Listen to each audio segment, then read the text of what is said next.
Bienvenue dans ce 6e cours sur Python pour collège et lycée. Aujourd'hui, on va parler de graphes. Les graphes, donc les tracés, les courbes qu'on peut faire avec Python. On va utiliser, pour tracer des courbes, le module Matplotlib. Le module Matplotlib, c'est un module qui fait partie de ce qu'on appelle les bibliothèques externes. C'est juste un schéma qui vous permet de situer un peu Matplotlib par rapport aux d'autres modules. Jusqu'à présent, on a en fait utilisé des fonctions comme print, comme random, qui font partie de modules qui sont déjà intégrés dans ce qu'on appelle la bibliothèque standard. Donc quand vous installez Python, ça vient avec. Aujourd'hui, on va parler d'un module externe qui s'appelle Matplotlib, qui va nous permettre en fait de tracer des fonctions, et donc pour l'utiliser, il faut l'installer. Ce module, qui s'appelle Matplotlib, c'est un module qui est très puissant, il est même complet. Il permet de créer des visualisations statiques, animées, interactives, en gros des courbes, des traces, mais aussi d'autres types de graphes comme des camemberts. Tous les types de graphes peuvent être visibles dans la page ou dans le lien que vous voyez en bas à gauche.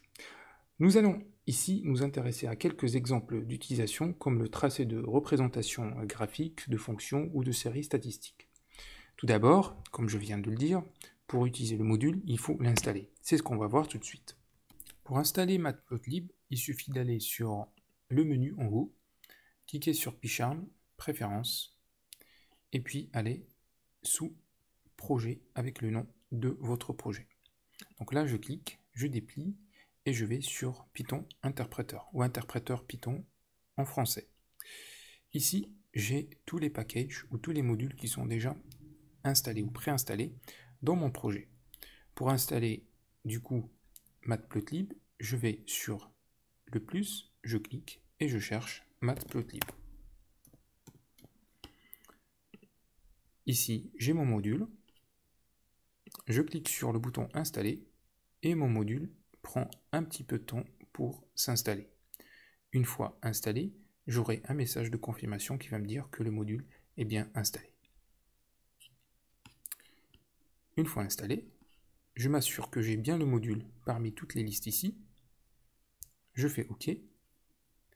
Je crée un fichier Python juste pour m'assurer que mon module il est opérationnel en tapant le mot-clé import matplotlib et là en fait je suis confiant et sûr que mon module il est prêt à être employé.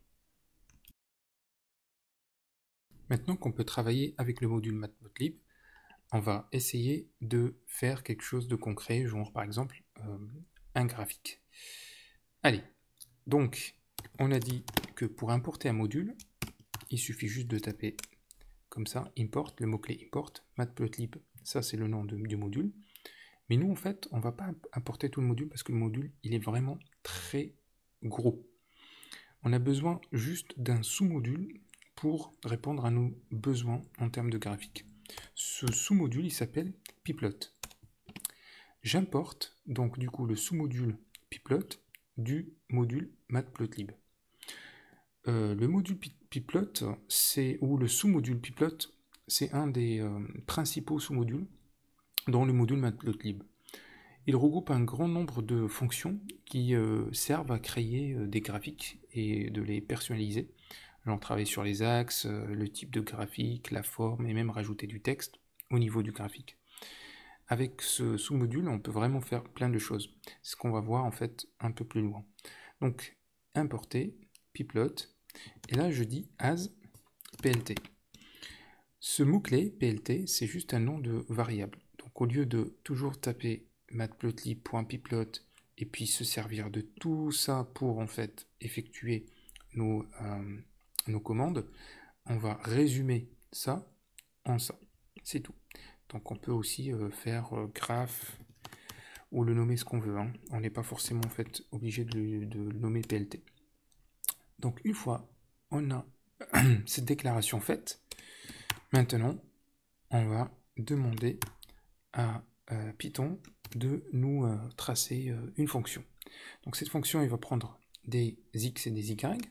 Donc les x, ça va être sous forme de, vous vous rappelez, list 3, 4.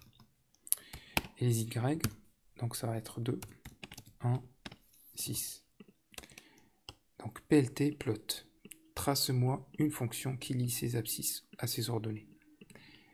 Une fois c'est fait, donc là je vais demander à Python de me montrer, show, montrer, le mot-clé show. Donc c'est une fonction, montrez-moi en fait cette fonction-là que tu viens de tracer. J'exécute, et là j'ai mon résultat.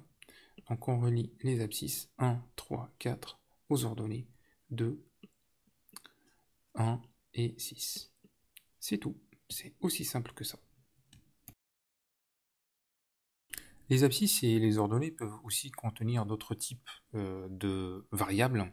Là, on a parlé de entiers, on peut mettre des floats, on peut mettre ce qu'on veut, hein, mais aussi on peut mettre aussi des strings. Et c'est ça en fait où ça devient un peu plus intéressant. C'est effectivement quand on voit des graphes, par exemple, dans les journaux, dans les sites web, qui parlent de l'évolution de pollution, bref, tous ces graphes-là, et bien généralement, on trouve que on lit en abscisse, on met par exemple les régions, des pays, des valeurs ou avec string, des valeurs de type string, qu'on les lie à des nombres plutôt. Et c'est pour ça en fait que j'aimerais du coup vous proposer de parler d'un exemple un peu plus concret. C'est l'exemple de salaire médian par région. Je me suis basé sur des statistiques de l'INSEE qui datent de 2002, mais bon, ça reste juste à titre informatif, hein, c'est pas vraiment quelque chose de réaliste vraiment aujourd'hui. Mais bref, donc ça c'est une liste de régions. Donc là je me suis limité à 5 régions. J'ai pris une liste avec ces régions-là, et puis j'ai trouvé du coup les salaires médians pour les moins de 26 ans correspondent à ces valeurs-là. Donc la première valeur, vous vous rappelez, l'index 0 de cette liste-là correspond exactement au salaire qui est dans cette région-là, et ainsi de suite. Donc là, j'aimerais que Python, qu'il me trace une courbe qui représente l'évolution, ou qui représente tout simplement cette liaison entre les salaires et les régions. Donc c'est la même chose, PLT, je prends toujours ma variable que j'ai créée dans l'exemple précédent, et je vais lui dire plot. Plot c'est tracer, donc tracer quoi? Trace-moi les régions, donc X au début, c'est les abscisses, et Y, Y c'est les salaires, moins de 26 ans. Et puis je dis à Python, montre-moi ce graphe-là. Donc là j'exécute, voilà, j'ai mon résultat qui s'affiche comme ça, c'est très bien. Je comprends qu'en Île-de-France, le salaire il est à ce niveau-là, ainsi de suite. Par contre, si je dois envoyer ce graphe à quelqu'un, on voit bien qu'il n'est pas vraiment très lisible, hein. Parce que si quelqu'un reçoit ce graphe-là, il ne va pas comprendre est-ce qu'on parle de salaire ou est-ce qu'on parle d'autres choses. Donc on ne peut pas savoir, hein. C'est pour ça que c'est toujours utile en fait d'enrichir un peu son graphique avec des informations supplémentaires, genre de quoi s'agit-il, et puis en bas c'est quoi, parce que si vous envoyez ça à un Américain, il ne va pas forcément comprendre que c'est des régions, et puis aussi pour les ordonnées, il va falloir en fait informer dans le graphe qu'il s'agit de salaire médian.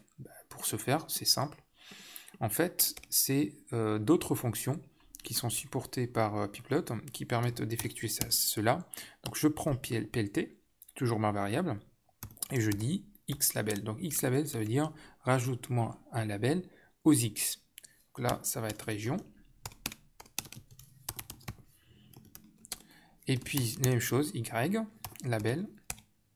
Je vais nommer les abscisses comme ça, salaire de moins de 26 ans. Et puis mon graphe, je vais quand même lui donner un nom que je vais appeler par exemple grâce à la fonction title.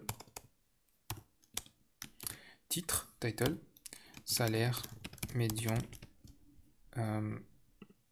par région, par exemple. D'accord? Donc je vais exécuter mon fichier et puis là j'obtiens toutes les informations que je viens de rajouter. Donc là, il s'agit de bien de région, salaire et puis le nom du graphe. Voilà une façon un peu d'enrichir en fait son graphique. Et c'est quelque chose qui reste intéressant à savoir. Je vous propose maintenant qu'on trace ensemble la courbe de cette fonction-là, qui est fx égale à 2x au carré plus 3x moins 4. C'est une fonction qui doit relier du coup des points pour que en fait la courbe soit le plus net ou le plus clair possible. Il faut plusieurs points, on est d'accord. X, y. Donc x, y doivent prendre plusieurs valeurs. Donc y c'est bien sûr fx, et puis x, c'est ce qu'on va en fait choisir comme valeur. Donc on va essayer d'aller pas à pas pour réaliser ces tâches-là. Donc comme d'habitude, on importe notre superbe sous-module qui s'appelle Pplot, et que je vais le nommer asPLT, d'accord? Et du coup, y, donc si je reviens juste à la fonction de tout à l'heure, c'était 2x au carré plus 3x moins 4. Donc y qui est fixe, d'accord? C'est une variable. Ça va représenter ici les ordonnées. Donc ça va être 2 fois x à la puissance 2 plus 3 fois x moins 4. Et puis x, ça va prendre des valeurs. On va voir ça. Je vais lui demander de me tracer cette fonction x, y et de me montrer du coup show cette fonction-là. Donc x, je reviens sur x. X doit prendre, comme je viens de le dire, plusieurs valeurs. Donc elle va prendre 1, enfin, après déjà, quelle valeur elle va prendre je propose en fait qu'on trace cette fonction-là dans un intervalle de moins 2 pour les x. D'accord? Ça c'est 1. D'accord? Deuxième point, c'est que x, il va prendre le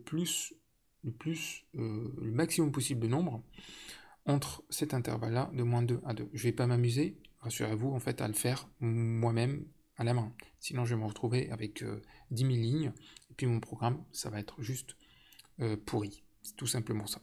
Donc, pour ce faire, pour que Python me choisisse des valeurs entre moins 2 et 2, et qu'il me choisisse 100 valeurs, par exemple, j'ai une solution, c'est que je demande à Python de le faire via un module qui s'appelle NumPy.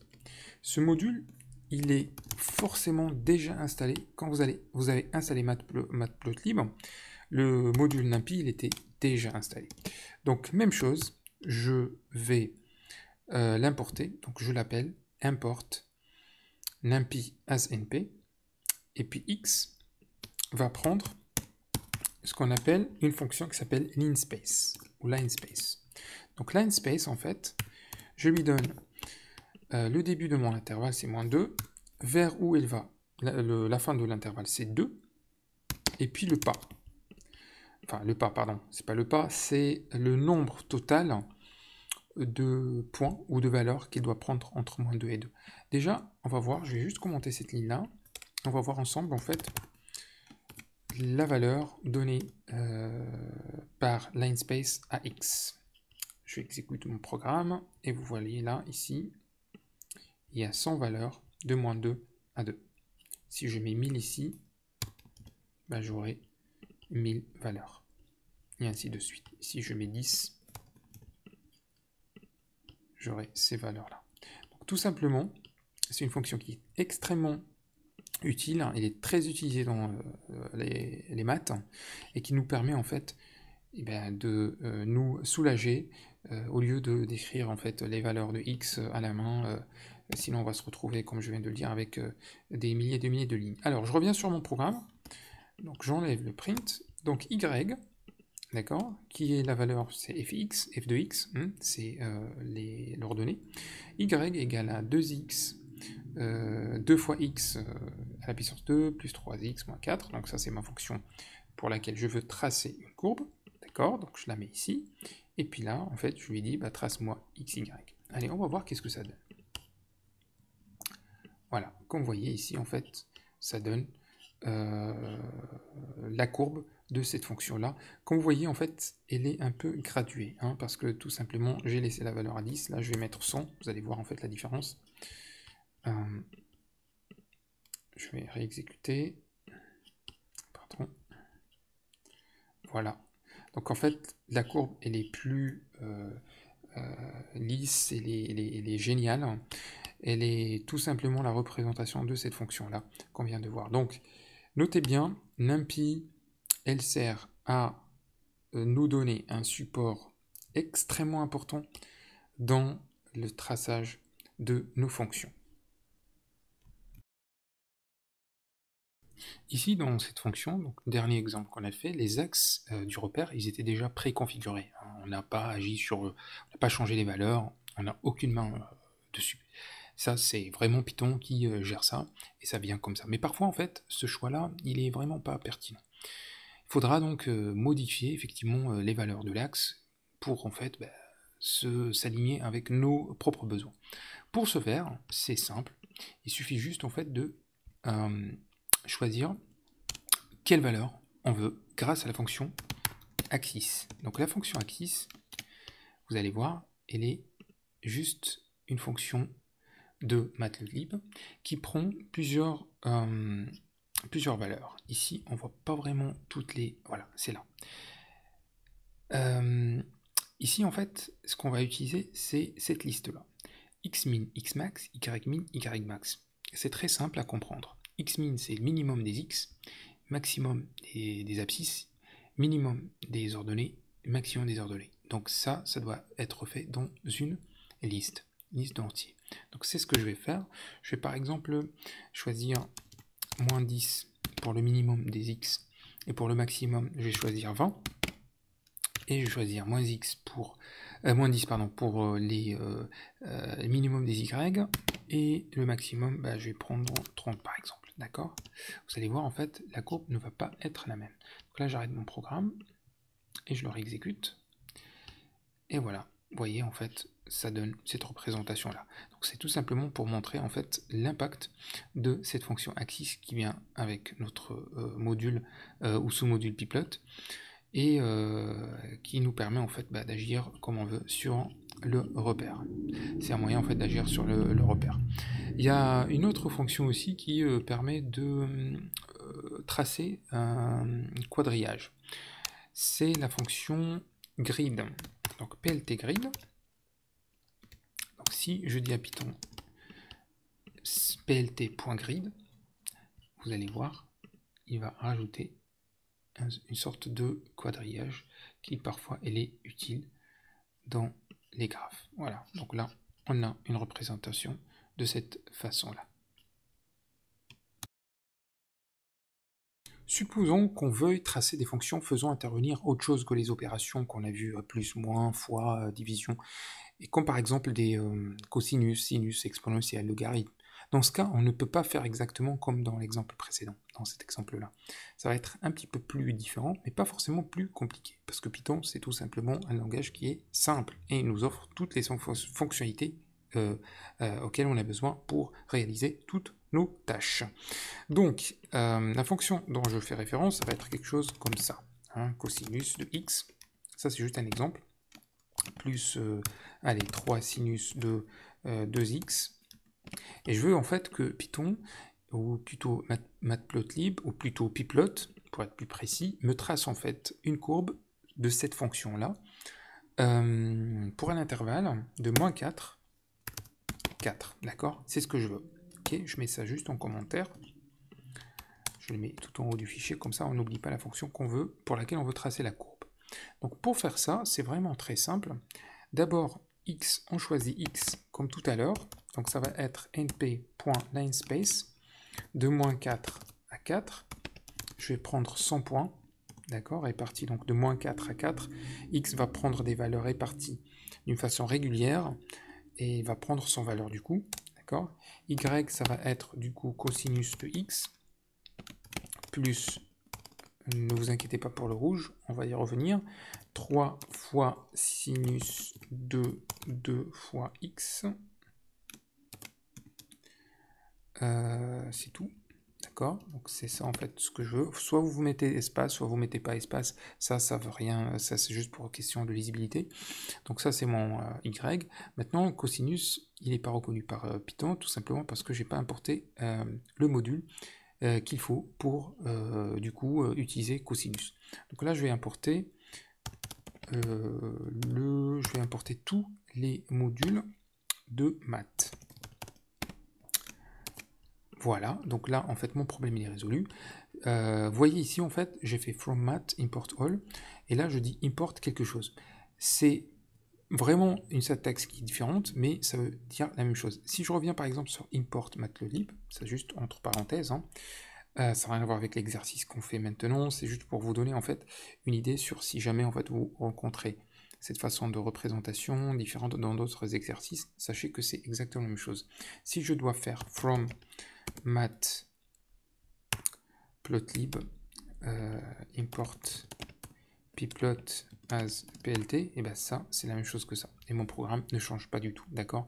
C'est juste que là, en fait, je dis importer quelque chose, et là, je dis de quelque chose, importez-moi quelque chose. C'est vraiment la même chose. Allez, je mets ça en commentaire, et je reviens sur le cœur de l'exercice. Donc, y doit égal à cosinus x plus 3 fois sinus 2 fois x. Par contre, ici, x, il va prendre plusieurs valeurs. Ici, x, c'est une liste. On l'a exécuté tout à l'heure, on a vu que c'était une liste. Une liste, on ne peut pas en fait, cosinus de x, ça ne veut rien dire. X, il doit être un nombre, d'accord? Il ne peut pas être une liste. On ne peut pas faire ça. Donc, pour ce faire, il y a une syntaxe qui est vraiment géniale hein, de Python qui s'appelle liste en compréhension. C'est une traduction de l'anglais, parce qu'en anglais, ça veut dire plus, c'est plus réaliste en fait le mot comprehensive list, mais bon, bref. Liste en compréhension, ça veut dire quoi? C'est juste une syntaxe de Python qui est très concise et qui va dire, on le met entre crochets, c'est ce que je suis en train de faire, je vais lui dire, tu vas prendre x for x in... donc là du coup, il fallait pas que j'appelle ça x plutôt, pour ne pas en fait embrouiller les choses, je vais appeler ça abscisse, d'accord? Abscisse, donc les abscisses ça va être ça va être cette liste là, et x ça va être dans ces abscisses là, d'accord? Voilà. Pardon. Donc cette fonction va être, donc x, pardon, va prendre des valeurs de cette liste-là, et à chaque fois, pour toutes les valeurs qui sont là, donc pour toutes les 100 valeurs qui sont là, je vais calculer cosinus de chaque valeur, x plus 3 sinus tac tac, donc cette valeur, et puis je vais l'affecter à y. C'est tout simplement ça, ce que ça veut dire liste en compréhension. Donc c'est une syntaxe qui est très présente et qui permet en fait de filtrer un itérable, pardon, donc ça c'est un itérable, donc je filtre un itérable, ça itère. En gros, cela permet l'écriture d'une boucle for, dont la finalité est de créer une liste. Voilà, donc c'est un exemple de cette façon d'écrire une liste en compréhension. Donc pour vraiment comprendre ça, c'est tout simple, je mets entre crochets, je dis for x in abscisse à droite, et je mets ce dont je veux calculer. Donc ça c'est ma fonction pour laquelle je veux calculer la valeur de y. Donc voilà, y va prendre du coup 100 valeurs aussi, mais va prendre du coup la valeur de cosinus x plus 3 fois sinus de 2x. Et là, il me reste que de dire à Python ou à Pyplot de plotter, de tracer. Allez, c'est parti. De tracer quoi du coup? Les abscisses et les ordonnées. J'aurais pu aussi appeler ça ordonnées plutôt que y, parce que effectivement c'est une liste. Hein. Quand tout à l'heure je ferai référence à x ou y, c'était pas dans le sens d'une liste de valeurs, d'accord? Donc ordonnées, plot x ordonnée, donc il manque un e, voilà, et puis plt show. J'exécute, et voilà du coup ma fonction de l'intervalle -4 à 4. C'est exactement ce que je voulais réaliser. Si on ne veut pas utiliser les listes en compréhension, c'est ce que j'ai mentionné ici, on peut passer par des facultés offertes par NumPy. Donc, comment on peut faire? Donc là, je vais juste mettre ça en commentaire, d'accord?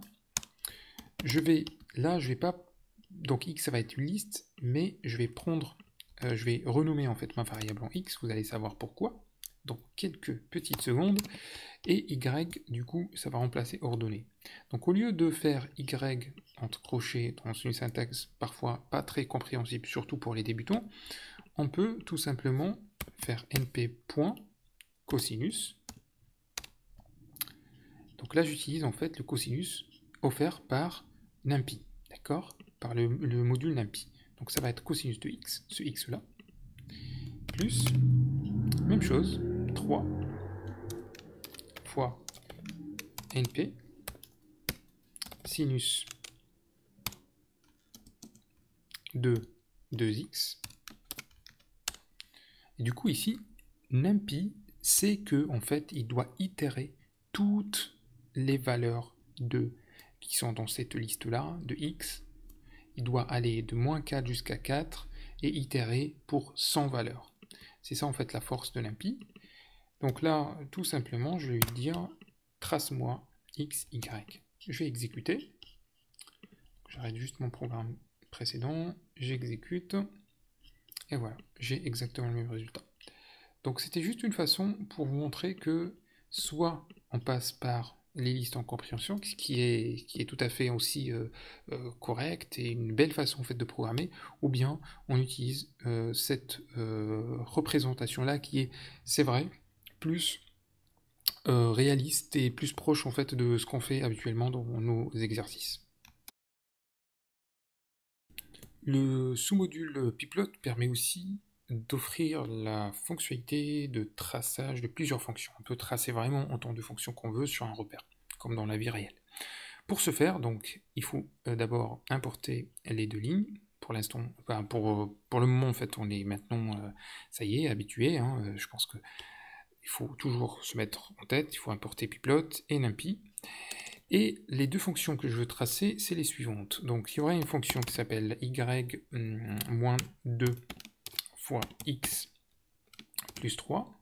D'accord? Donc ça va être la première fonction. Et ma deuxième fonction, ça va être quelque chose dont 3 fois x à la puissance 2 plus 4 fois x moins 3. D'accord? Donc x va prendre des valeurs, donc np, namespace, comme on a vu, de moins 2 à 4, il va prendre 100 valeurs. Donc y, ma première fonction, ça va être ça, et ma deuxième fonction, ça va être celle-ci. Donc, donc y, en fait, pour ma première fonction, je vais demander de tracer plot ma première fonction, donc x, y, et puis pour ma deuxième fonction, je vais aussi demander à Pyplot de me tracer cette fonction-là, sachant que y ici, c'est pas le même, on a déjà vu ça avant, donc ça, c'est la première valeur, et puis maintenant, y, l'ancienne valeur de y qui était moins 2 fois x plus 3 est écrasée par 3 fois x à la puissance 2 plus 4 fois x moins 3, d'accord? Voilà, tout simplement, et puis, je dis à Pyplot ou à Python de me montrer en fait ces deux représentations. Donc voilà, j'ai ma première fonction et j'ai ma deuxième fonction, tout fonctionne nickel, très bien. Par contre, pour question de lisibilité, encore une fois, bon là en fait c'est pas clair quelle est la fonction. On le sait parce que nous on sait bien faire la différence entre les deux fonctions, c'est nous qui programmons, mais pour quelqu'un qui lit ce graphe-là, il ne va pas comprendre de quelle fonction s'agit-il. D'où l'intérêt d'avoir une légende. Donc pour faire une légende, c'est simple. D'abord, ici, sur la fonction plot, il y a un paramètre qui s'appelle label. Donc ça, c'est pour labelliser en fait la première fonction. Je vais lui donner du coup sa vraie valeur, c'est moins 2x plus 3, d'accord.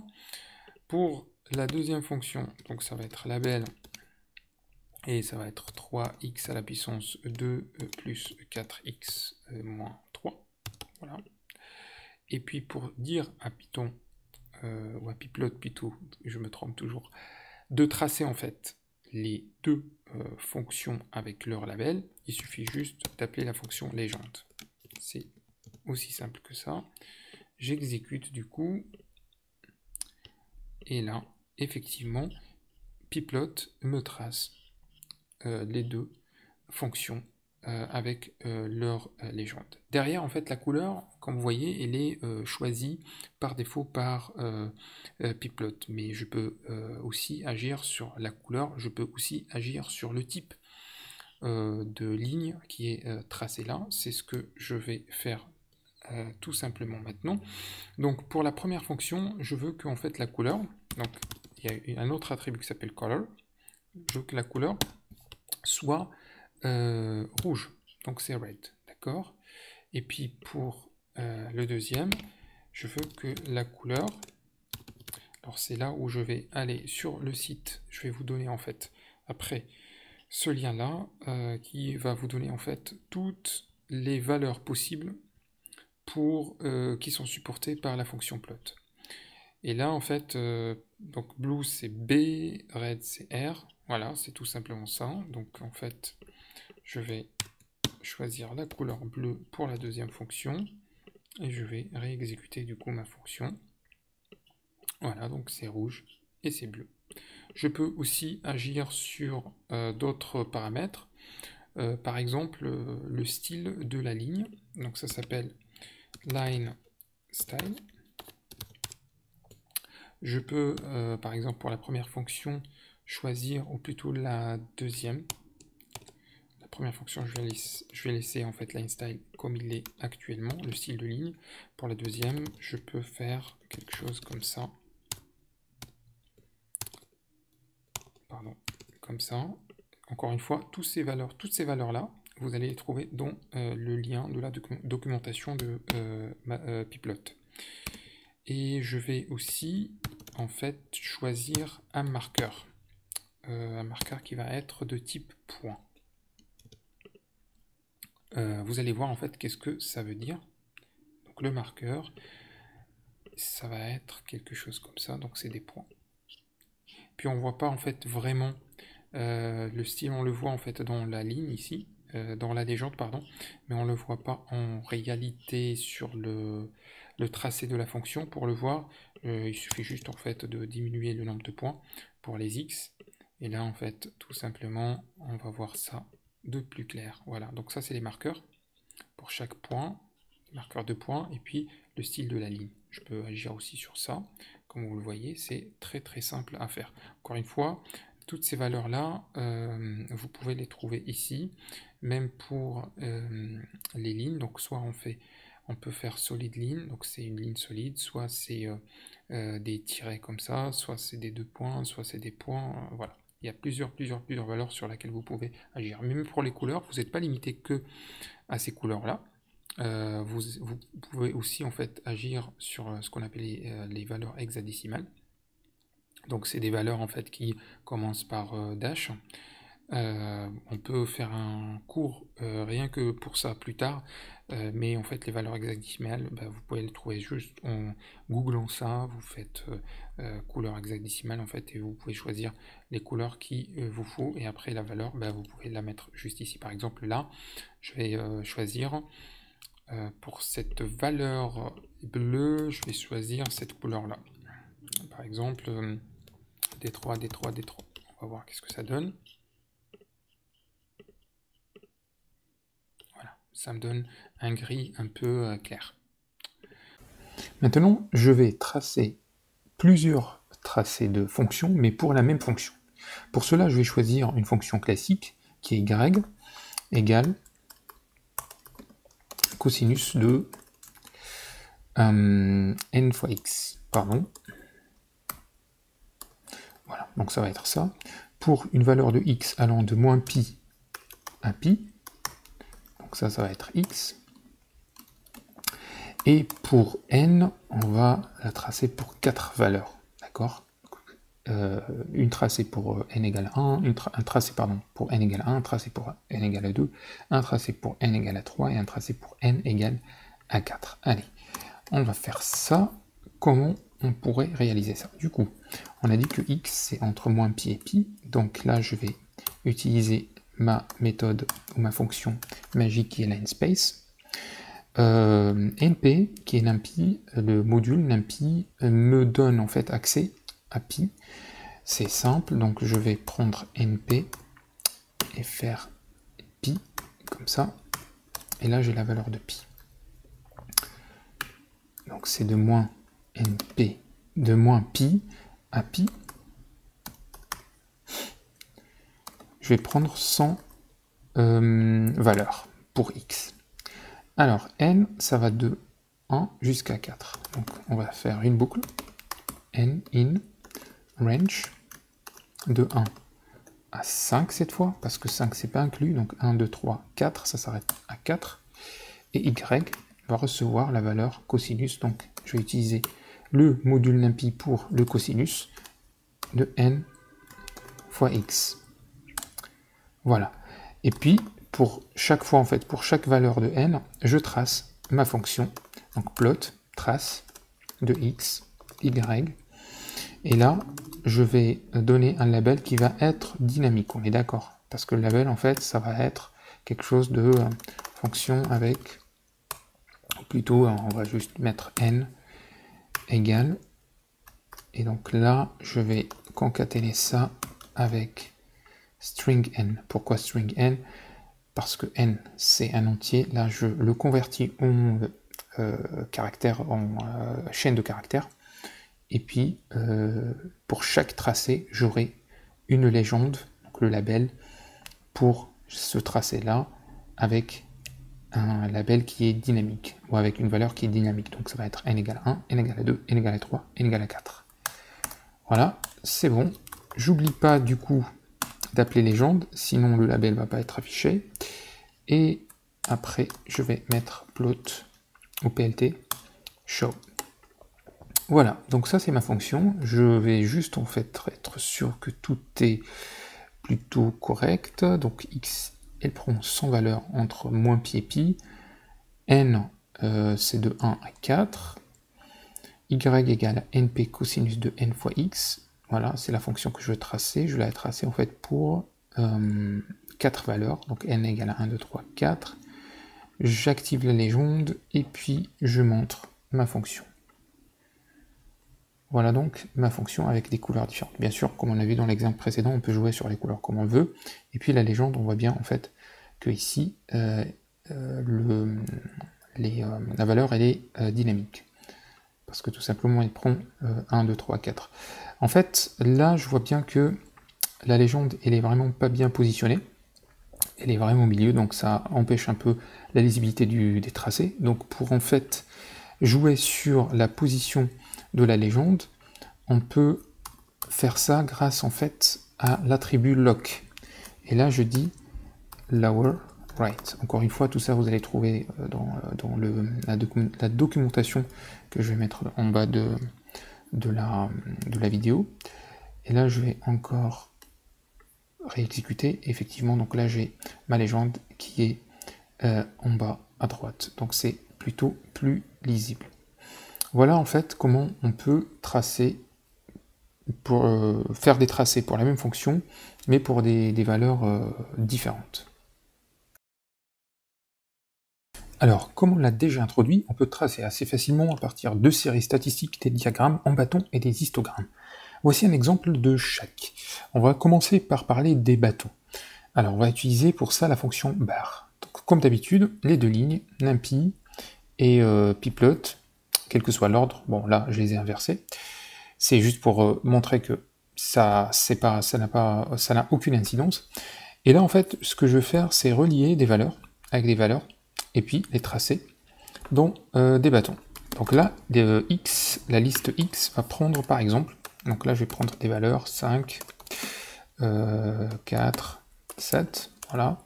Y, ça va être la même chose, mais avec des valeurs différentes. Par exemple 3, 5, 9, voilà. Donc cette liste-là, x et y, je vais les représenter en barres. C'est simple, plt.bar. Et je dis je veux barre de x et y. Et puis plt.show. Donc là, je vais exécuter. Voilà ma représentation en fait de barre, tout simplement. Donc là, pour 3, j'ai la valeur 1, pardon. Pour le 4, donc là, c'est 5. Pour 5, donc c'est 3. Et pour 7, le y qui y correspond, pardon, c'est 9. Voilà, en gros, c'est quoi une représentation en bâton avec Python. Je peux parler d'un exemple un peu plus concret. Par exemple, là, si je prends les revenus d'une entreprise, donc en janvier, février, mars, je vais prendre juste 4 mois, avril, et là je vais mettre des chiffres.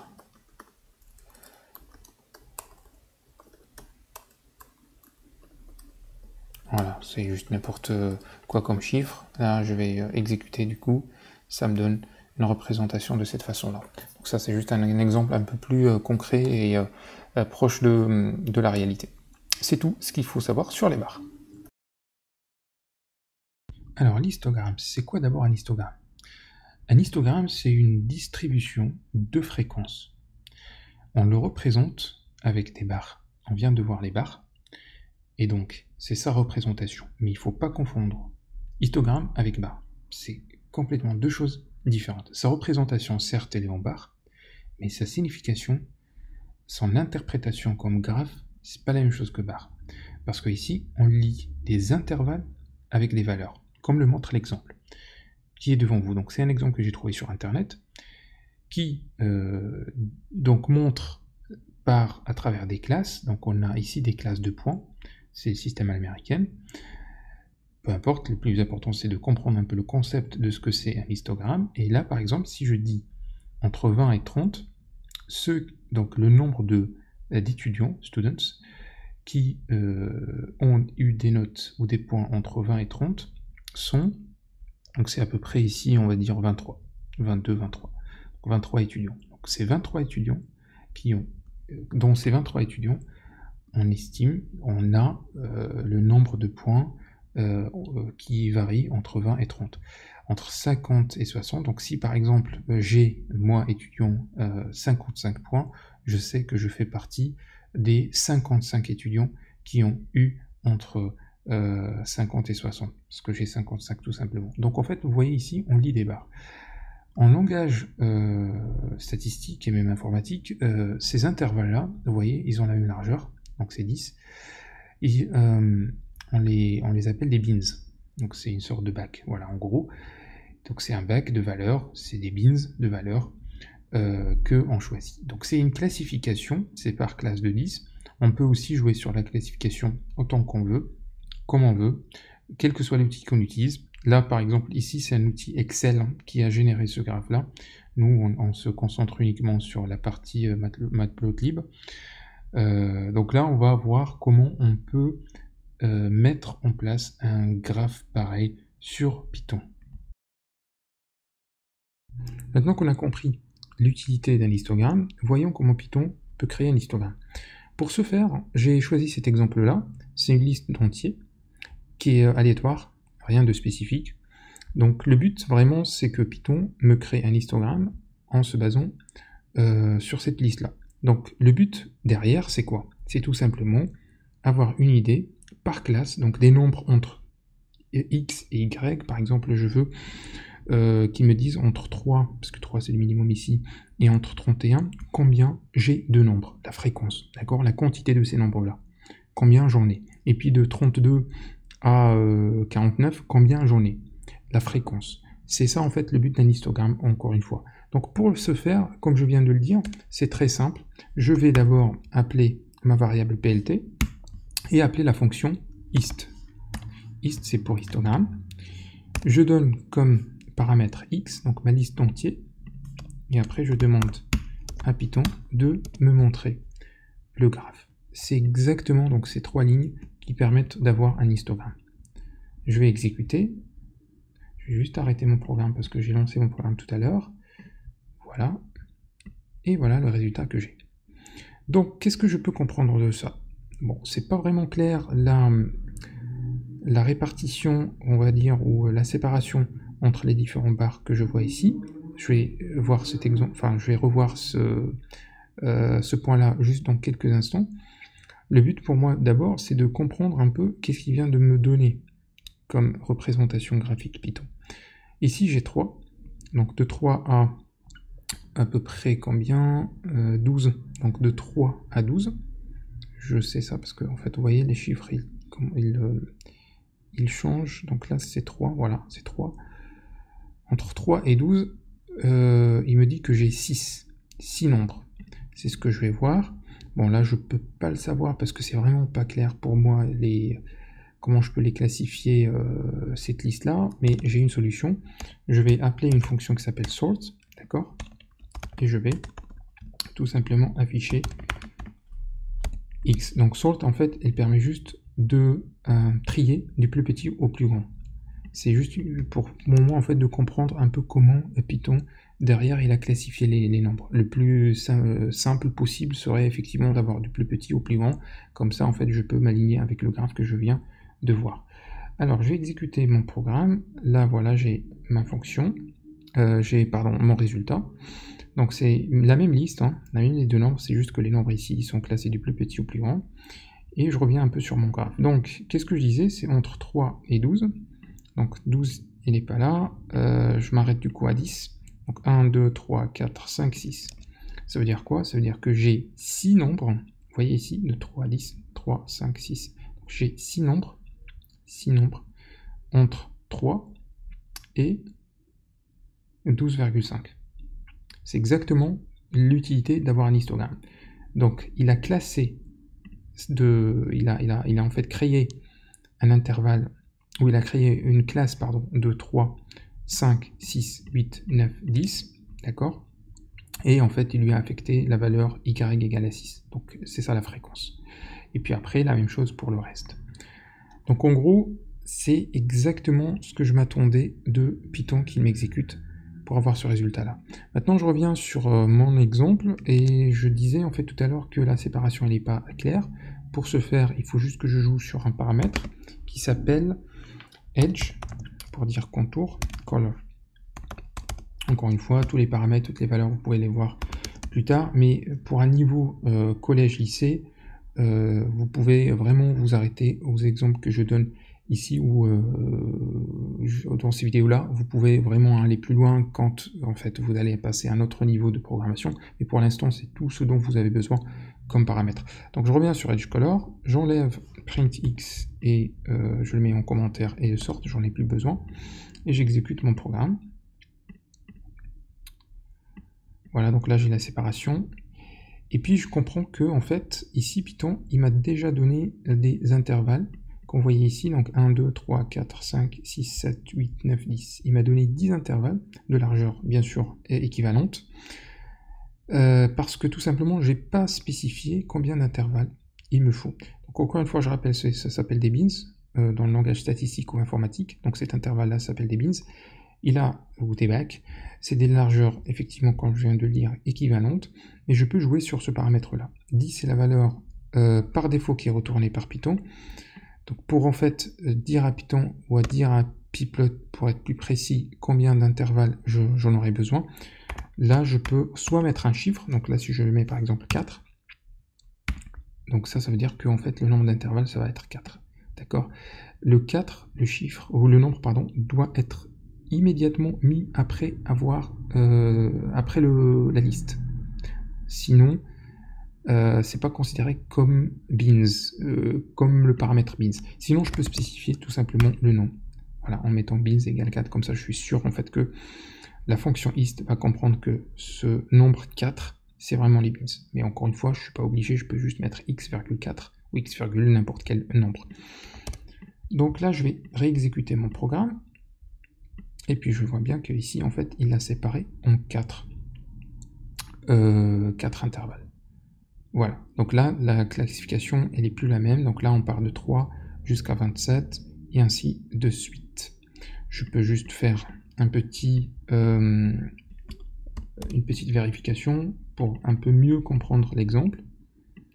Donc là, je retourne tout simplement ma liste triée de x, d'accord, de la liste x. Et là, je disais en fait entre 3 et 27,30, on va dire, Python m'affiche que, ou Pyplot m'affiche que en fait j'ai la fréquence ou la quantité de ces nombres, c'est 10. On va voir ça. Donc, je m'arrête à 27. 1, 2, 3, 4, 5, 6, 7, 8, 9, 10. Je m'arrête à 23 dans ma liste parce que 27, bon, ça n'existe pas. 1 et 2, 27, c'est inférieur à 31. Donc là, quand je suis à 31, je passe à une autre classe ou un autre intervalle. Donc je m'arrête juste là. Effectivement, ben, j'ai 10 nombres. Donc les nombres qui sont entre 3 et 27,4 ou 0,3, peu importe. Donc les nombres qui sont dans cet intervalle-là, la quantité de ces nombres, leur fréquence, c'est bien 10. Et ainsi de suite, donc là, tout s'applique aussi sur la suite de mes barres. Donc cette représentation, effectivement, elle est très, très utilisée dans le monde statistique, vous allez voir.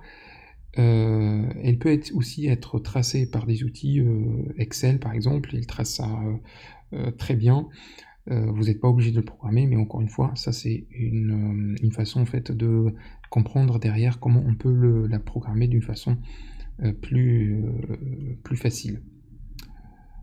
Ce qui me manque en fait dans ce graphe là aussi, c'est de savoir, comme tout à l'heure, j'ai du mal en fait à savoir quels sont ces nombres là. Donc pour ce faire, c'est simple. Pour afficher les nombres dans chaque en fait début et fin de bin ou d'intervalle, ce que je peux faire, c'est de jouer sur une fonction qui s'appelle xtix. Alors xtix, en fait, elle prend des valeurs que je dois lui donner. D'accord? Donc je dois lui donner cette valeur, je dois lui donner cette valeur, je dois lui donner cette valeur, etc. pour qu'elle m'affiche en fait ces valeurs-là au niveau des abscisses. Et puis au niveau des ordonnées, il y a une autre fonction qui s'appelle ytix. Voilà. Les deux prennent en fait un paramètre. Donc c'est cette liste-là que je viens juste de vous décrire. Mais cette liste-là, je ne l'ai pas. Je ne sais pas en fait, je ne la connais pas. Heureusement que ma fonction ist qui est là, alors je vais juste mettre ces deux en commentaire, c'était juste pour vous dire qu'en fait qu'ils existent. Mais d'abord en fait, ce que j'aimerais savoir, c'est effectivement quels sont ces nombres-là. Comment Python calcule ces nombres-là, plutôt quels sont les nombres qui ont été calculés par Python ici. Donc ma fonction ist, elle retourne une valeur. D'accord? Je peux juste vous la montrer en exécutant la fonction print. Donc là j'arrête mon programme, je le réexécute. Et là vous voyez en fait j'ai une valeur qui est retournée. Allez, on va analyser cette valeur ensemble. Donc ici, qu'est-ce qu'on voit? 10, 9, 0, 2. Ça correspond exactement aux axes des ordonnées. Donc ça, c'est la liste, tout simplement, des nombres au niveau des ordonnées. Après, j'ai 3, 27, 51, 100. Ça ressemble plus aux abscisses. Donc c'est exactement ce que retourne cette fonction ist. Elle ne retourne ce que Python calcule derrière comme valeur des ordonnées pardon, et des abscisses. Après, il y a un autre élément qui est retourné par cette fonction qui s'appelle les patchs, mais je ne vais pas m'y intéresser en fait dans ce cours-là. Alors, pour pouvoir récupérer du coup ces deux valeurs qui m'intéressent et pouvoir les afficher ici grâce aux fonctions xtix et ytix, je vais donc créer ces valeurs-là. Cette fonction, elle retourne trois valeurs. Donc là, la première valeur, ça va être, je vais l'appeler valeur y, d'accord? Je mets juste virgule, et là, tout simplement, Python va affecter cette valeur-là à x, d'accord? Et puis la troisième, c'est les patchs, mais les patchs, encore une fois, je ne vais pas l'aborder aujourd'hui. Donc, je pense que on est bon. On a les valeurs de y, on a les valeurs de x à afficher au niveau du graphe. Je récupère juste mes deux fonctions, je les mets juste après l'appel. J'enlève la parenthèse, je décommente, et donc xtix va prendre la valeur x, et ytix va prendre la valeur y. J'exécute mon programme, et effectivement là, du coup, je récupère ce que je viens de dire, donc toutes les valeurs ici qui ont été calculées, donc le minimum et le maximum de chaque intervalle au niveau des abscisses, ainsi que les fréquences, les valeurs de fréquence exactes au niveau des ordonnées. Il y a d'autres paramètres effectivement qu'on peut utiliser aussi au niveau de l'histogramme, mais encore une fois, je dis en fait ce dont vraiment vous avez besoin, que ce soit au niveau du collège ou du lycée, c'est ce que je vous montre jusqu'à présent. Après, effectivement, vous pouvez vous amuser si vous voulez aller plus loin, à regarder en fait le lien que je vais mettre en bas de la vidéo, comme ça en fait vous avez une idée sur d'autres types d'utilisation, d'autres types de représentation de la fonction hist ou d'autres fonctions comme bar, comme on a vu en fait dans la vidéo précédente. Alors jusqu'à présent on a vu que des représentations verticales. Maintenant je vais vous montrer comment on peut représenter un graphe, que ce soit des barres, que ce soit là on parle de histogramme, on va rester dans le cas récent. Donc là on va faire une représentation d'histogramme en horizontal. Pour ce faire en fait il faut agir juste sur un seul paramètre de la fonction hist. Donc je reviens sur la fonction hist, du coup c'était plt.hist, d'accord, et puis comme premier paramètre c'était la liste de valeurs qu'on veut représenter au niveau du tracé. Après il y avait beans, donc beans, soit je spécifie beans, soit je mets juste une valeur, donc là je vais la spécifier par exemple 5, donc ça veut dire que j'ai 5 intervalles au niveau de mon tracé, et puis le paramètre que je veux vous présenter maintenant, c'est orientation. Donc orientation, par défaut, il prend bien sûr la valeur verticale, c'est ce qu'on a vu dans les exemples précédents, mais maintenant en fait je veux une représentation horizontale. Du coup, je fais juste orientation, je mets orientation égale horizontale, et puis là, j'appelle ma fonction show, et j'exécute pour voir du coup qu'est-ce que ça donne. Voilà ma représentation du coup de ces valeurs là, donc la fréquence d'une façon horizontale. Donc bien sûr je peux aussi jouer sur, comme j'ai fait dans l'exemple précédent, sur la couleur des contours. Donc là je vais mettre black, voilà.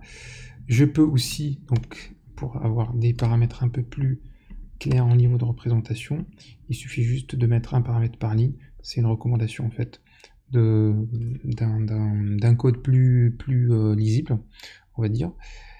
Et j'ai un autre paramètre que je veux aussi en fait vous en parler, c'est le paramètre hatch. Donc hatch en fait c'est juste un motif. Vous allez voir en fait qu'est-ce que ça donne au niveau de la représentation. Donc là je vais mettre X par exemple, d'accord. Je vais réexécuter mon programme. Voilà, donc en fait c'est des X qu'il met au niveau en fait de mes barres ou de mes bâtons. C'est en fait une façon de représenter. Je peux mettre ce que je veux en fait comme valeur, hein. Je peux mettre O, je peux mettre 0, ce que je veux en fait. Et puis il va répliquer ça au niveau de ma représentation. Encore un truc que j'ai pas mentionné en fait dans la vidéo précédente, mais ça reste valable, c'est quelque chose que j'ai mentionné déjà, pardon, dans la section précédente, pas la vidéo précédente. J'ai déjà mentionné en fait les labels au niveau des X et des Y quand je parlais de d'autres types de tracés, mais je ne l'ai pas mentionné dans hist. Ça reste valable dans hist, ça reste valable dans n'importe quel tracé de pipelot. Donc là en fait du coup je peux par exemple faire plt pour les Y labels, ça va être du coup valeur par exemple, c'est mes valeurs. Parce que là j'inverse, hein. Là c'est horizontal, c'est plus vertical. Et puis pour les X labels, ça va être fréquence. Et puis pour le titre, je vais mettre par exemple représentation sous forme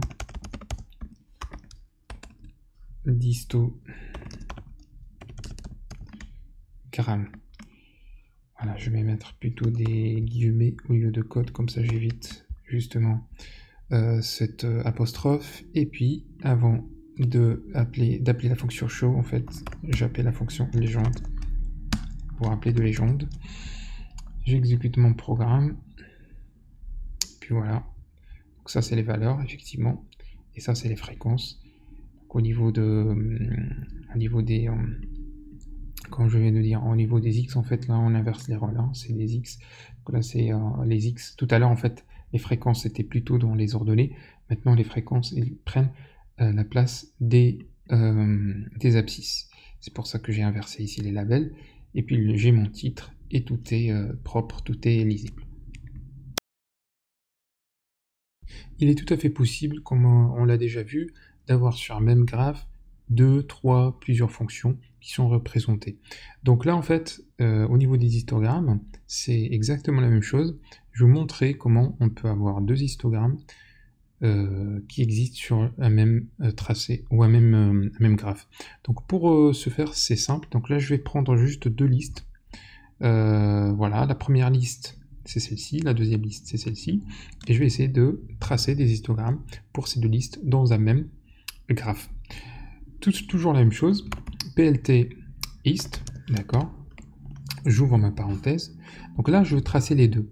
Pour tracer les deux, soit je fais hist x1 et je mets les paramètres que je veux, et après je fais plt.hist x2 et je mets les paramètres que je veux, soit j'appelle une seule fois la fonction hist avec des paramètres des deux fonctions. Alors pour ce faire, au lieu d'avoir x1, x2, etc., je vais en fait créer une liste. Donc ça va être x1 et x2. Donc là en fait, tout ce qu'il va faire ici Python ou Pyplot plutôt, c'est qu'il va me tracer x1, x2 dans le même graphe. Après, donc pour les bins, je vais laisser pour l'instant la valeur par défaut. Je vais revenir sur ce paramètre plus tard. Pour les couleurs, donc là, j'aimerais en fait bien que les deux couleurs soient différentes. Je ne veux pas avoir que du bleu pour les deux, sinon ça ne va pas être très lisible. Pour ce faire, donc là, je vais choisir aussi une liste. Donc, une liste, la première couleur, ça va être du jaune. Et la deuxième couleur, ça va être du vert. Voilà. Pour le edge color, celui qu'on a vu donc pour le contour, je vais garder le même, donc ça va être black.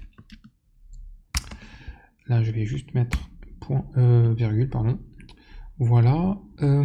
Pour les labels, donc là, les labels, je peux par exemple, au niveau des labels, je peux aussi faire quelque chose comme ça pour les séparer. Donc ça, c'est x1 pour les distinguer, pardon. x2, ça c'est le paramètre label, et puis je pense que on est bon. Après je peux peut-être faire un petit motif sympa, donc ça va être hatch, et là cette fois je vais choisir slash. D'accord, donc ça c'est ma fonction hist. Maintenant je peux bien sûr ajouter les labels pour les x, pour les ordonnées, pour les abscisses, etc. Ça je vais pas revenir sur ça, vous le savez déjà, et puis je vais appeler la fonction show. Voilà donc ma fonction x1, x2. Par contre là j'ai pas le label parce que tout simplement j'ai pas appelé légende. Je vais l'appeler. Après je vais voir. Donc là en fait c'était ça. En fait le nombre de bits c'est 10 par défaut. Et puis j'ai cette représentation là. Maintenant si je veux jouer un peu sur le pas pour avoir des représentations un peu plus lisibles, je peux en fait faire quelque chose dans ce sens là. Je vais créer un paramètre, une liste, une variable plutôt, qui va prendre une liste en paramètre qui s'appelle bins, d'accord? Et ce bins là, il va prendre du coup de 0 à 6.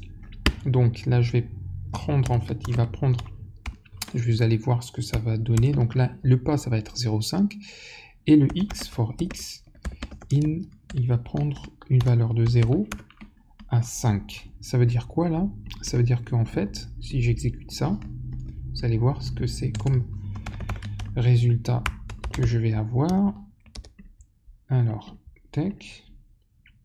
Donc là, en fait, j'obtiens une liste avec un pas de 0,5. À chaque fois, donc x, il prend 0,5 quand il est 0. Après, il prend 1,5, etc. Et en fait, le but, c'est que j'ai un intervalle avec ces valeurs-là.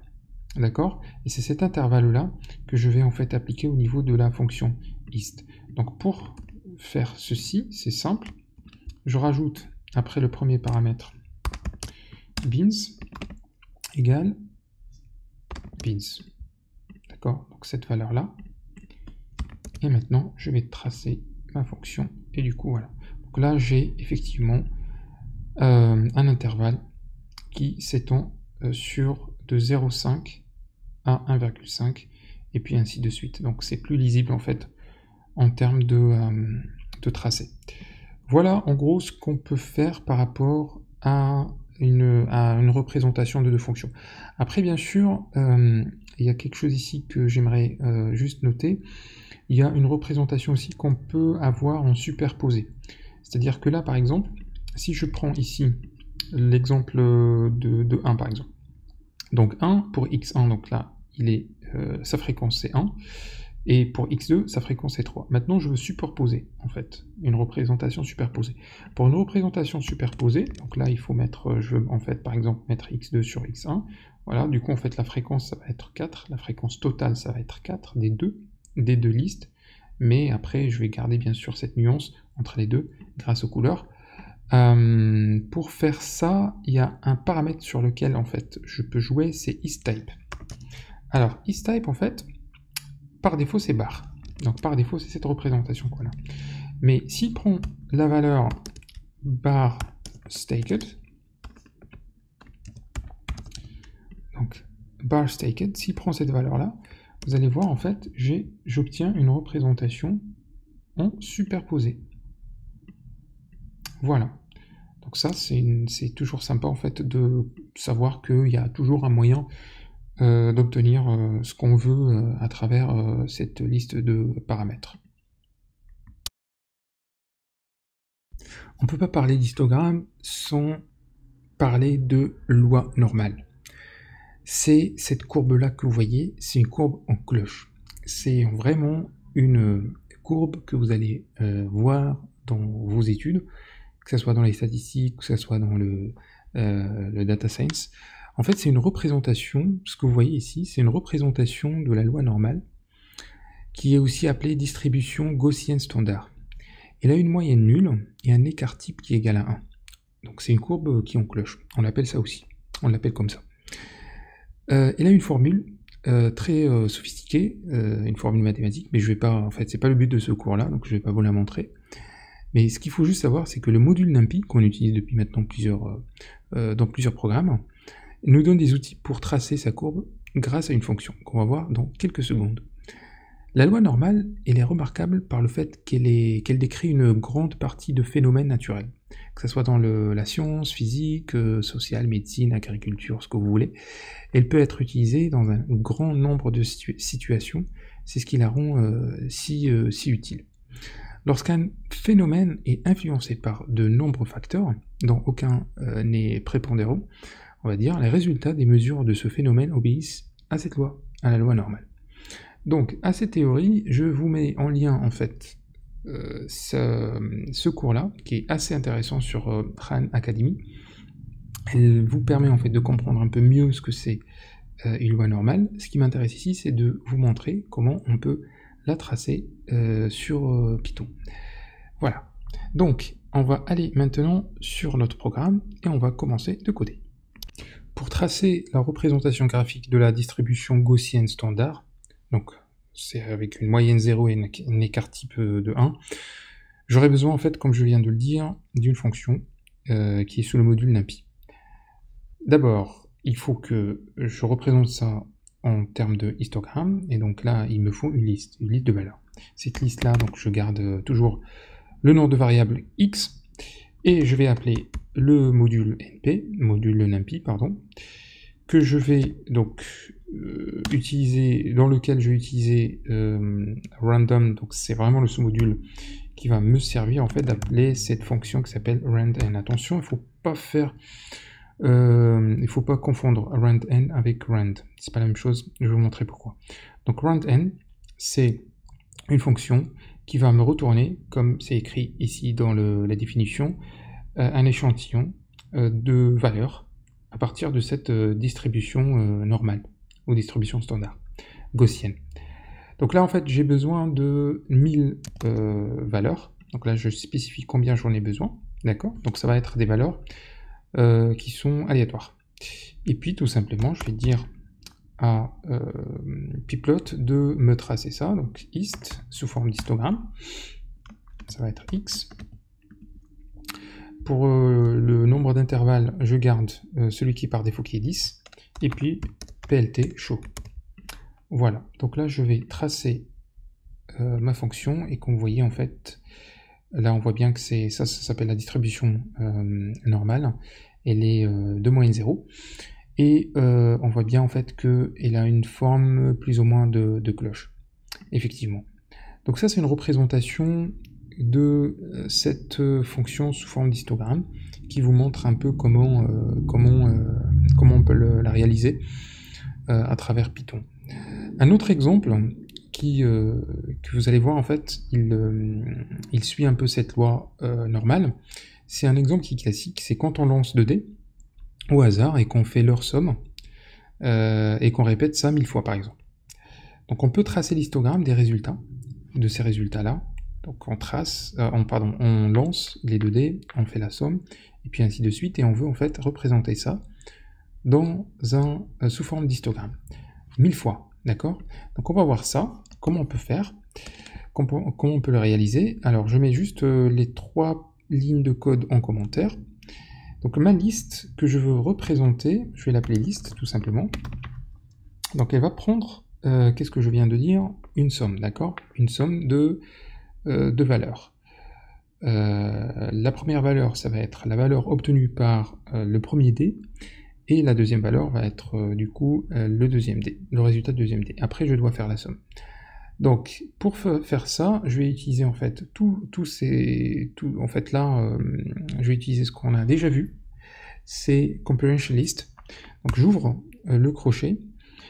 On est bien d'accord, quand on lance un dé, donc c'est une valeur aléatoire qu'on obtient. On peut obtenir 5, comme on peut obtenir 1. Donc là, en fait, je vais utiliser une fonction qui s'appelle randint, on l'a déjà vu. Donc c'est vraiment une fonction qu'on utilise pour obtenir un nombre aléatoire entier. Alors là, il me dit qu'il ne la reconnaît pas, tout simplement parce que j'ai pas importé le module qu'il faut, donc je vais importer, je vais dire from random import, j'ai tout importé pour l'instant, c'est pas grave, voilà, et en fait les valeurs ça va être entre 1 et 6, d'accord? Je dois faire la somme avec la deuxième valeur, donc ça c'est mon premier dé, ça c'est la lancée de mon deuxième dé, pardon, c'est randint, voilà, et ça je dois le faire pour combien de fois? Pour 1000 fois. Pourquoi j'ai utilisé cette comprehension list? Vous allez voir, parce que c'est très simple, au lieu de faire une boucle for i égale machin, une seule ligne de code suffit. En fait, je vais faire juste ça, for underscore, d'accord, in range, et là, je spécifie combien de fois je dois lancer mon dé. Donc range, on est d'accord, c'est de 0 à 999. Il va me donner, en fait, donc de 0 à 999, ça fait 1000 fois. Donc en fait, il va répéter cette somme-là pour 1000 fois. C'est tout ce que ça veut dire, en fait, cette instruction. Et cette instruction-là, elle va construire du coup une liste de valeurs que je vais effectivement vouloir tracer au niveau de l'histogramme. Je peux vous l'afficher, vous pouvez vous amuser à le faire, donc ça va être juste 1000 valeurs de somme aléatoire, donc entre 1 et 6 pour le premier dé, 1 et 6 pour le deuxième dé. Et là en fait, donc je vais tracer ça, plt hist, ma liste, je vais le tracer sur un intervalle de 11 cette fois, d'accord? Et je mets, donc du coup j'appelle la fonction show pour m'afficher ma représentation. Et là, est-ce que ça vous rappelle quelque chose? À peu près, ça rappelle en fait effectivement cette courbe en cloche qu'on vient juste de voir. Du coup ici, c'est, pour résumer, c'est une représentation d'une lancée, d'une somme, enfin d'une somme de lancée de 2 dés. Donc à chaque fois je lance 2 dés, je fais la somme des résultats obtenus, et je fais ça pour 1000 fois. Du coup j'obtiens en fait cette représentation graphique sous forme d'histogramme qui obéit en fait à la courbe en cloche qu'on vient juste de voir. Alors, nuage de points dans Python, c'est quelque chose qui est très facile à mettre en place. Donc c'est des points qu'on représente dans un repère, avec une abscisse et une ordonnée. C'est tout simplement ça. Pour ce faire, donc, je vais prendre mes ordonnées, ou mes abscisses plutôt, dans une liste d'entiers, je vais l'appeler X, et là je choisis des nombres aléatoirement. Y, ça va être la même chose, je vais choisir aussi des nombres aléatoirement, c'est juste titre d'exemple. Donc là j'ai mes X et Y. Donc pour tracer ce nuage de points, je vais appeler du coup ma variable PLT, qui représente le sous-module Pplot, point, et là ça va être la fonction scatter. X, Y, comme paramètre, ordonnée, abscisse et ordonnée, et puis, comme d'habitude, je demande à ce que mon graphe soit représenté ou montré. Donc là, j'exécute mon programme et j'obtiens ce résultat-là. Donc là, pour mon premier point, mon deuxième point, etc. Je note juste ici que, en fait, on n'a pas eu vraiment besoin de NumPy. On est bien d'accord. D'ailleurs, c'était aussi le cas dans presque pas mal d'exemples qu'on a vus récemment. Quand on n'a pas besoin d'un module, PyCharm le met en gris, c'est tout simplement ça. Après, si on en a besoin, il change de couleur. C'est le cas pour PLT, pour Pplot. Ça, ici, en fait, on n'en a pas eu besoin. Mais bon, on a pris l'habitude d'avoir les deux parce que, comme je vous ai dit au début de la série, de cette vidéo, que, en fait, généralement, on a besoin de NumPy quand on travaille avec Pplot. Mais c'est pas le cas dans ces exemples récents qu'on a vus. Donc là, si vous voulez, soit vous le mettez en commentaire, soit vous le supprimez, tout simplement. Jusqu'à présent, notre exemple reste basique. Parce qu'il y en a qui veulent avoir une représentation un peu plus coloriée, un petit peu plus différente. Genre, par exemple, au lieu de mettre des points comme ça, il y en a qui veulent, par exemple, remplacer ça par des carrés, tout simplement, ou par d'autres représentations. La taille aussi, la couleur, ainsi que d'autres options. Donc, pour modifier un petit peu la représentation de notre graphe, il suffit de bénéficier des options que nous offre la fonction scatter. J'ai mis un lien en bas de la vidéo qui vous permet d'avoir toutes les options que vous pouvez utiliser pour bénéficier de cette fonction ou de tous les atouts de cette fonction. Le lien, il est là. Bon, c'est en anglais. Vous pouvez tout simplement traduire en fait la page. La traduction Google marche très bien. Elle vous permettra effectivement de regarder la définition de chaque option et pour pouvoir voir si vous voulez en bénéficier ou pas. En tout cas, dans cet exemple-là, je vais me focaliser sur les options qui sont les plus utilisées. Après, il y a d'autres options qui restent un petit peu pour les gens qui veulent faire un petit peu des représentations un peu plus poussées. C'est pas le but, parce que notre vidéo reste quand même entre le basique et le niveau moyen.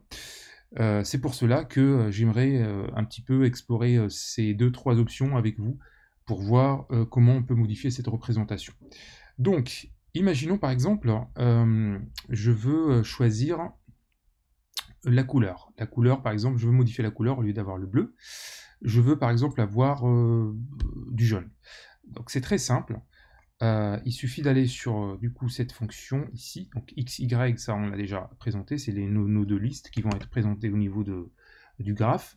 Maintenant pour la couleur, c'est comme couleur, voilà, on fait égal, et du coup on met la couleur qu'on veut. Donc là ça va être yellow, jaune. Pour le marqueur, donc le marqueur ça veut dire tout simplement la représentation de notre point. Moi je veux pas avoir de point, je veux pas avoir de cercle, je veux pas avoir de disque, je veux plutôt avoir une étoile. Donc pour ça c'est simple, on fait marqueur, en guillemets, et je vais mettre étoile.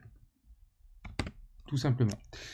Si je veux que mon contour de l'étoile soit d'une couleur différente que le jaune, donc là je vais utiliser l'option Edge Color, ou Edge Colors.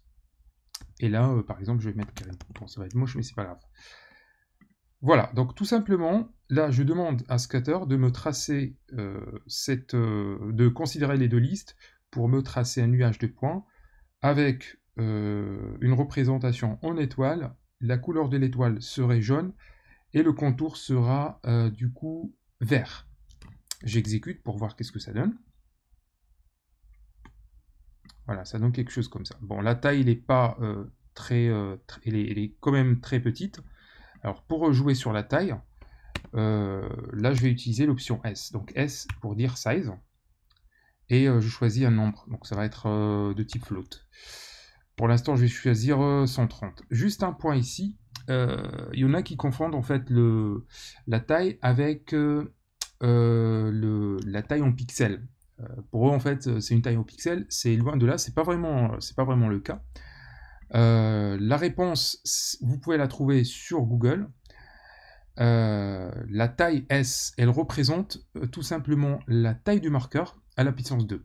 Je ne sais pas pourquoi ils ont choisi cette complexité-là, et ne pas avoir utilisé tout simplement une taille en pixels, mais bon, bref, c'est comme ça. Alors, pour rester simple, vous pouvez choisir du coup un nombre, soit 130, soit 200, soit 500, c'est à vous de voir.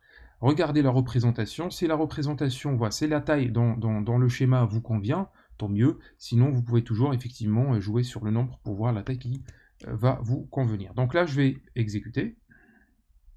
Voilà, donc là, j'ai cette taille d'étoile. Donc ça, c'est une représentation un petit peu différente par rapport à la représentation basique. Là, je vais pousser un petit peu l'exemple un tout petit peu plus loin. Et je vais utiliser ces deux listes-là. Donc pour les X, je vais avoir 5 points, 0, 1, 2, 3, 4. Pour les Y, bon, là j'ai utilisé float juste un petit peu pour différencier mon exemple par rapport au précédent. L'idée ici, c'est que je veux que chaque point, donc 0, 0, 1, 2,4, 2, 4,2, 3, 5,6, 4 et 8,2 pour les Y, chacun de ces 5 points soit représenté et d'une couleur différente et d'une taille différente. Donc c'est un peu ça mon objectif. Toujours, je vais utiliser la fonction scatter.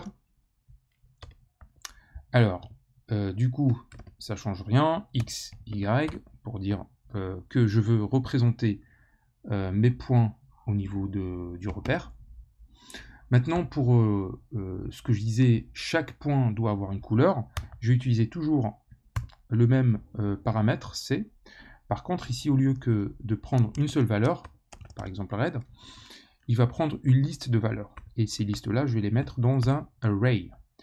Donc, je vais utiliser pour le premier point la couleur cyan. Pour le deuxième point, sky blue. Juste comme rappel, vous pouvez trouver en fait la liste des couleurs au niveau du lien ou de la page dans le lien que je vous ai mis en fait en bas de la vidéo. Après, blue. Pour mon quatrième point, ça va être navy. Et pour mon dernier point, la couleur que je vais choisir, par exemple, c'est black. Okay. Donc ça, c'est pour les couleurs. Pour les tailles, donc tout simplement, tout à l'heure, je mettais un nombre, c'était 130. Donc là, en fait, je veux que chacun de mes points ait une taille différente. Et bien là, je vais utiliser, encore une fois, un array. Donc là, je vais prendre par exemple un nombre, n'importe lequel, pour le premier point, 90 pour le deuxième, 70 pour le troisième, 50 pour le quatrième, et pour le dernier, ça va être 30. Pour le marqueur, donc le marqueur, là, je veux avoir un carré, donc ça va être S comme square. Et pour le edge colors, je vais garder, je vais mettre none. De toute façon, c'est la valeur qui est par défaut. Donc il n'y a pas de edge color, en fait, il n'y a pas de couleur de contour par défaut. Voilà. Je vois que ma ligne commence un petit peu à s'allonger horizontalement. Ce que je vais faire, c'est que je vais diviser du coup la ligne de cette façon-là pour qu'elle soit mieux représentée. Voilà, donc là je vais faire show et je vais exécuter mon programme. Donc tout simplement, c'est à quoi ce que je m'attendais. Le premier point, le deuxième, le troisième, le quatrième, le cinquième. On voit bien que chacun a une couleur différente et chacun a aussi également une taille différente. Si je veux un petit peu améliorer mon exemple, je peux déjà ajouter un titre pour dire de quoi s'agit-il. Donc là, ça va être représentation de points avec différentes couleurs et tailles. Désolé pour la ponctuation, il n'y en a pas parce que j'utilise un clavier QWERTY, mais bon, peu importe, c'est pas grave. Si je veux encore améliorer mon exemple, je peux le représenter au niveau d'un repère orthonormé, si vous avez fait ça. Donc pour ce faire, il suffit d'utiliser la fonction axis. Et là, je dis à la fonction axis que, en fait, il faut que le pas des x et des y les deux pas soient égaux. D'accord? C'est ce qu'on va voir tout simplement si on exécute. Vous voyez, donc là, 0, 2, 4, 0, 2, 4. Voilà. Dans les statistiques, généralement, on rajoute une droite qui passe plus ou moins entre les ou par la plupart des points. En tout cas, il se retrouve au plus près de nuages de points. Cette droite, on l'appelle la droite de Mayer. C'est une méthode d'ajustement qui permet d'effectuer ce que je viens de décrire, c'est-à-dire elle passe par tout simplement la plupart des points représentés au niveau des nuages. Donc pour dessiner cette droite, je peux utiliser la fonction plot et je dis à la fonction plot déjà la droite, donc je dois donner un repère de la droite, je vais dire l'intervalle des x, donc ça va être entre 0 et 4 parce que tout simplement mes x ils vont de 0 à 4, c'est pas la peine d'aller au-delà. Et pour les y, bon, c'est entre 0 et 9, je dirais, parce que bon, on s'arrête à 8,2. Après, vous pouvez choisir les valeurs que vous voulez. C'est juste que dans cet exemple-là, moi, je veux limiter ma droite entre ces deux intervalles. Je vais dire que la couleur de ma droite doit être raide. Et le style de ligne, le style de la droite, je veux dire que c'est solide, line style. J'espère que c'est le bon paramètre. En tout cas, on va découvrir ça quand on va exécuter. Et voilà. Donc ça, c'est ma droite de Mayer.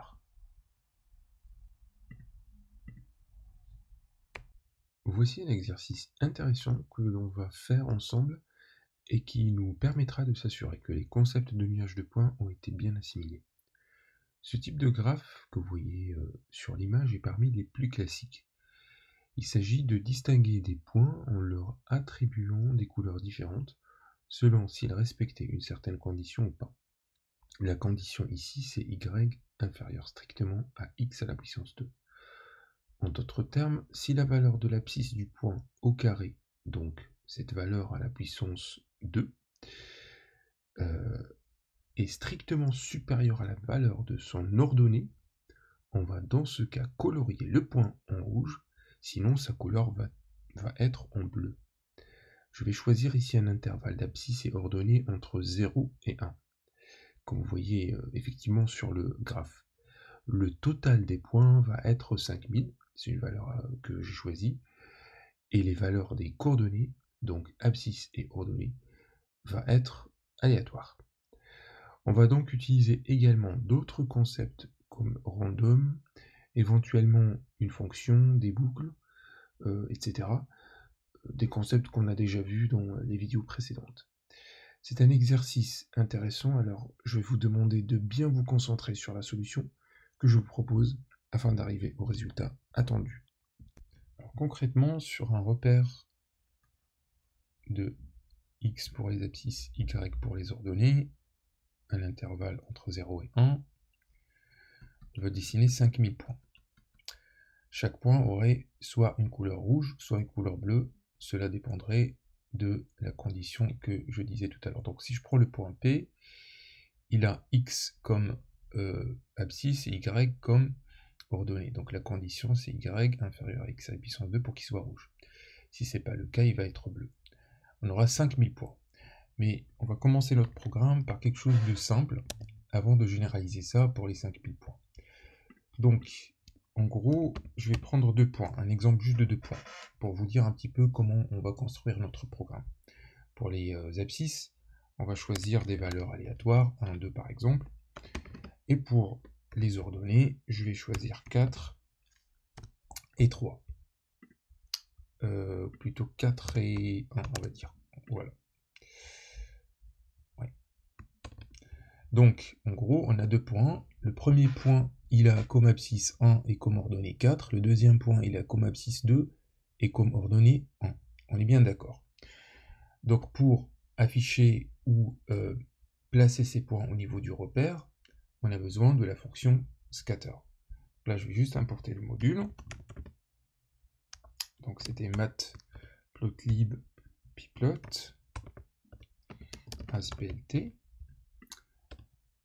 Et je vais du coup utiliser la fonction scatter, comme on faisait tout à l'heure. Donc là, x, y pour mes points.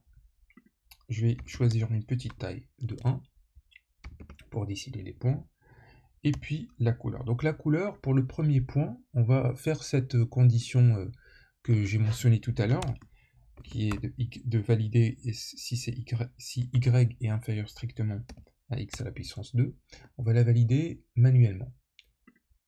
Et après, on va voir comment on va construire le programme pour qu'il soit le plus automatisé possible. Donc y, alors 4, est-ce que c'est inférieur à 1? Non, donc la couleur va être bleue. Pour le premier point. Pour le deuxième, donc 1 inférieur strictement à 2 à la puissance 2 qui est 4, oui, donc le point va être rouge. En gros, scatter va nous dessiner deux points, 1, 4, 2, 1, le premier va être bleu et le deuxième va être rouge. C'est exactement ce que notre programme va faire, mais plutôt pour 5000 points. Je vais mettre ça en commentaire. Et on va voir comment on va construire ce programme avec 5000 points. Alors, je vais commencer par x. On a une fonction qui s'appelle random, qu'on a déjà vue, et qui nous permet de générer des nombres entre 0 et 1, des nombres aléatoires. Donc, je vais utiliser cette fonction-là. Déjà, j'ai mis ça entre crochets pour dire que je vais avoir besoin de construire une liste de nombres. Donc, random. Alors déjà, il faut que je l'importe. From random, import random, très bien. Alors, combien de fois je dois générer ça? En Python, c'est très simple. Il suffit juste de faire for underscore in range. Et combien j'ai besoin de valeurs? J'ai besoin de 5000 valeurs. Donc underscore, ça remplace un petit peu la variable i ou x ou quoi que ce soit. Là, j'ai pas besoin de i parce que je ne vais pas l'utiliser. Donc là, je dis à Python, il faut que tu me génères une valeur aléatoire pour 5000 fois. Et chaque valeur va être du coup mise dans cette liste-là. Donc si j'imprime cette liste, vous allez tout de suite comprendre de quoi s'agit-il. Donc là, je vais l'exécuter. Voilà. Comme vous voyez ici, on a des valeurs entre 0 et 1, et le nombre ou le total de ces valeurs-là, dans cette liste, c'est 5000. Ça va être pareil pour y. Donc là, je vais juste faire copier, coller. Et là, du coup, on est bien d'accord, j'ai généré 5000 abscisses et 5000 ordonnées, ça veut dire 5000 points. Là, j'ai les deux listes qui sont maintenant prêtes pour qu'elles soient utilisées par la fonction scatter. Alors, je vais utiliser du coup la fonction scatter, x, y comme d'habitude. Je disais tout à l'heure que je vais utiliser des petits points, donc la taille ça va être 1. Et la couleur, c'est là où la question se pose. Alors la couleur, il faut que cette couleur-là, comme on disait, soit elle est bleue, soit elle est rouge, mais tout dépend des valeurs qui sont là. Donc ça va être vraiment une liste de couleurs, mais qui va être vraiment dynamique.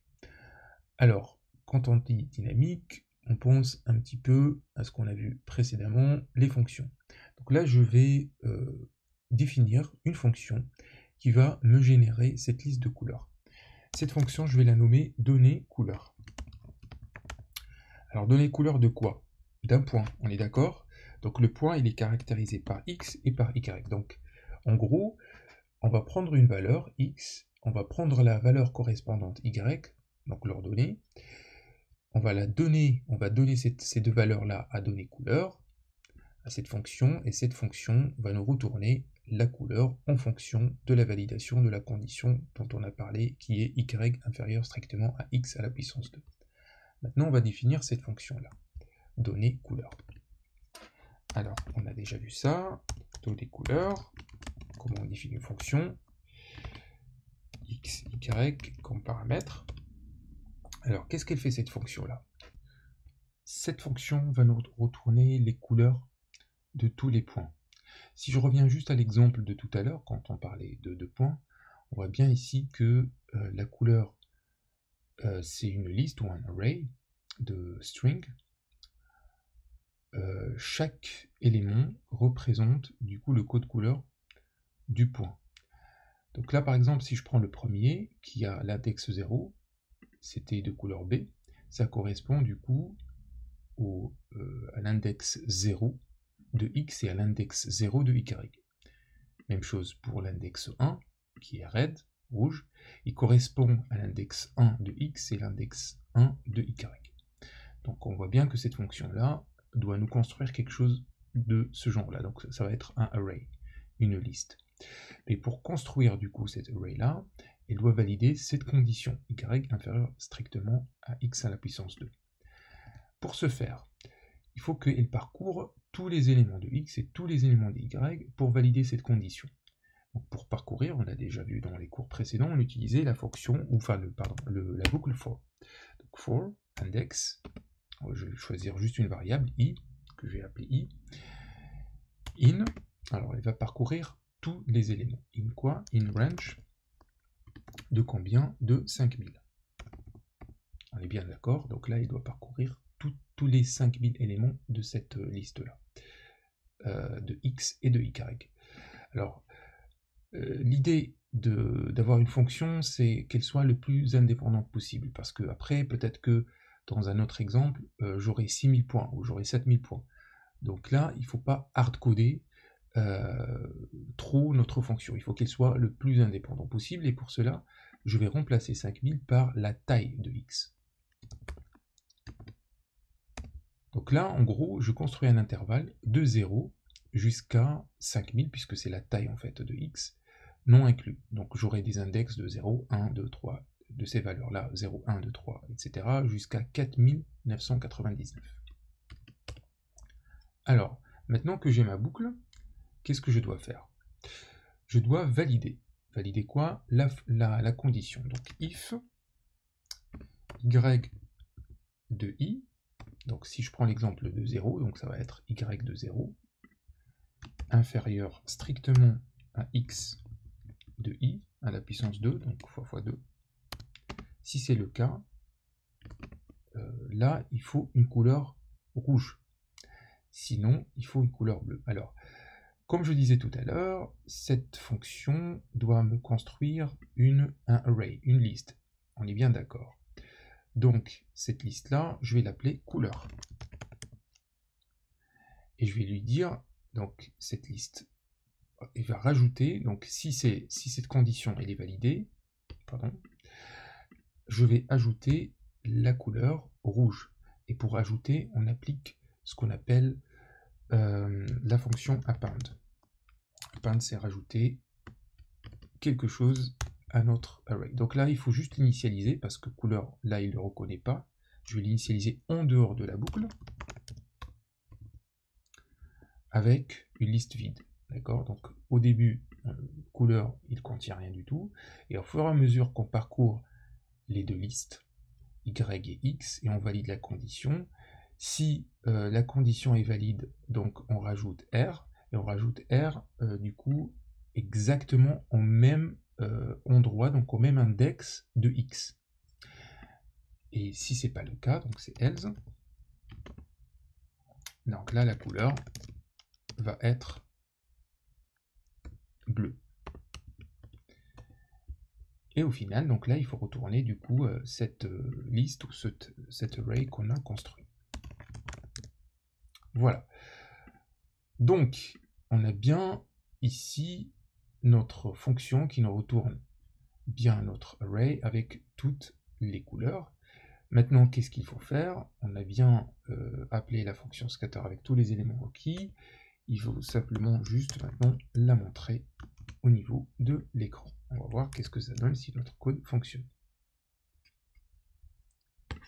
effectivement, voilà. Donc, tout ce que vous voyez en bleu, c'est les coordonnées dont x à la puissance 2 est inférieur ou égal à y. Bon, en d'autres termes, je vais plutôt parler de rouge. Tout ce que vous voyez en rouge, c'est les points dont les coordonnées valident la condition dont on a parlé tout à l'heure, qui est y inférieur strictement à x à la puissance 2. Sinon, le reste, c'est les bleus qui ne valident pas cette condition. Alors évidemment, on ne peut pas explorer toutes les options. On peut effectivement découvrir plus d'options au fur et à mesure de nos besoins, ça c'est clair. Jusqu'à présent, on a vu les options basiques, celles qu'on peut utiliser effectivement pour générer des graphes, des labels, etc. Mais après, il y a des options un peu plus poussées. Le bonus que je vous propose ici contient quelques éléments qui peuvent vous être utiles. Par exemple, l'utilisation du style. On va voir ça quand je vais exécuter ce code. Et puis le fait d'enregistrer le graphe sous forme d'une image, qui va être directement enregistré au niveau de votre répertoire, là où il y a votre code Python.